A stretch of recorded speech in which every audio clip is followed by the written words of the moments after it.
తెరకొట్టే కారం రంగు రుచి ఆచి కారం పొడి. నాగార్జున సాగర్ జలాశయం నుంచి శ్రీశైలానికి లాంచీ ప్రయాణం ప్రారంభమైంది. నాగార్జున సాగర్ నుంచి లాంచీ ప్రయాణంను అధికారికంగా తెలంగాణ రాష్ట్ర పర్యాటక శాఖ జీఎం మాన్వి లాంచీ స్టేషన్ మేనేజర్ హరితో కలిసి ప్రారంభించారు. ప్రతి శనివారం లాంచీ ప్రయాణం అందుబాటులో ఉండనున్నట్టు తెలిపారు. ఇక శనివారం సాయంత్రానికి శ్రీశైలంకు చేరుకొని ఆదివారం ఉదయం మళ్లీ అక్కడి నుంచి బయలుదేరి సాయంత్రానికి నాగార్జున సాగర్కు చేరనుంది. టికెట్ బుకింగ్ కోసం తెలంగాణ పర్యాటక శాఖను సంప్రదించవచ్చని తెలిపారు. త్వరలో లాంచీ ప్రయాణంలో వచ్చిన ప్రయాణికులకు శ్రీశైలంలో రూమ్ ఏర్పాట్ల కోసం ఆంధ్రప్రదేశ్ ప్రభుత్వంతో చర్చలు జరుపుతున్నట్టు తెలిపారు.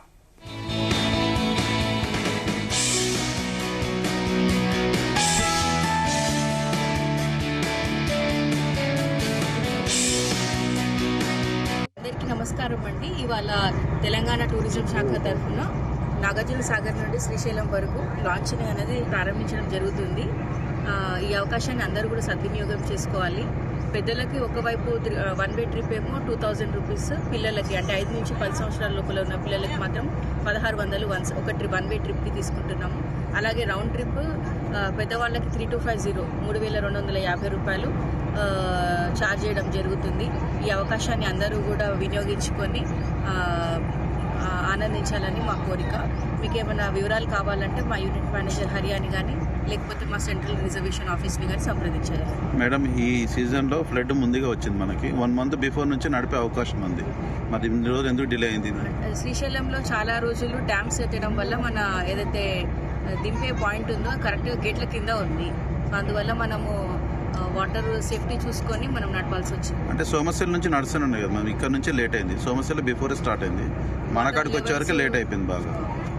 ఇక్కడ కూడా నవంబర్ నుంచి అంటే దాదాపు స్టార్ట్ చేస్తే పబ్లిక్ వచ్చారు. ఒక 5 ట్రిప్పులు పడేది ఇన్కమ్ కూడా వచ్చేది కదా. Just water level safety parameters వల్లనే కొంచెం ఆగాల్సి వచ్చింది. ఇంకోటి మేము ఇప్పుడు వేసే ట్రిప్పులు కూడా కేవలం 20 మెంబర్స్ ఉన్నారు. మనం పోయి రావడానికి దగ్గర 50,000 ఖర్చు అవుతుంది. అంటే ఇప్పుడు ఈ ట్రిప్ లాసే కదా మేడం? ట్రిప్ లాస్ ఏం లేదండి, చూసుకొని నడుపుతున్నాము. కాకపోతే బుక్ చేసుకున్న ప్రయాణికులకు ఎవరికి కూడా నిరాశ గురి కావద్దు అని చెప్పేసి మనము వచ్చిన వాళ్ళతో నడపడం జరుగుతుంది. అంటే ఎట్లా మేడం? అంటే మీరు చేసే ప్రచారం సరిగా లేకనా ఇట్లా దీనివల్ల? అంటే ఈ చాలా ఎగ్జామ్స్ టైం ఒకటి ఉండడం వల్ల, నెక్స్ట్ వేరే కార్యక్రమాలు ఉండడం వల్ల జరగలేదు. మేము మా చాలా న్యూస్ పేపర్స్ ద్వారా పబ్లిసైజ్ చేసాము, మా ఇన్స్టాగ్రామ్ హ్యాండిల్స్లో కూడా పెట్టాము, బ్యానర్స్ కూడా ప్రింట్ చేసి మనం పబ్లిష్ చేసాము. సో మనం దానికి ఎక్కువ కారణాలు అంటే చెప్పలేము. మీ అందరికీ రిక్వెస్ట్ ఏంటిదంటే మీ మాధ్యమాల ద్వారా దీనికి ఇంకొంచెం ప్రచారం కల్పించండి. అంటే గతంలో మేడం తక్కువ కాకపోతే ఏంటంటే ఇక్కడ ఎక్స్కర్షన్స్కి డైలీ కొండకి వెళ్ళొచ్చే వాళ్ళది ఎక్కువగా ఉన్నది. లాంచ్ ఇక్కడి నుంచి కన్నా అక్కడి నుంచి డిమాండ్ అటు నుంచి వెళ్ళడానికి ఇష్టపడుతున్నారు. దానికి తగ్గట్టుగానే మనం ప్రణాళికలు చేసుకుంటాం. గతంలో తక్కువ పేరున్న రూమ్ వసతి కూడా కల్పించారు. ఇప్పుడు పేరు కూడా పెంచారు. 3500, గతంలో 2000 2500 ఉండే రూమ్ ప్రొవైడ్ చేశారు.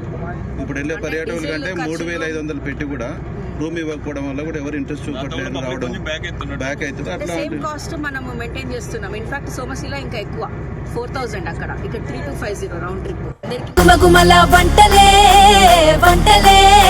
తెరకొట్టే కారం రంగు రుచి ఆచి కారం పొడి.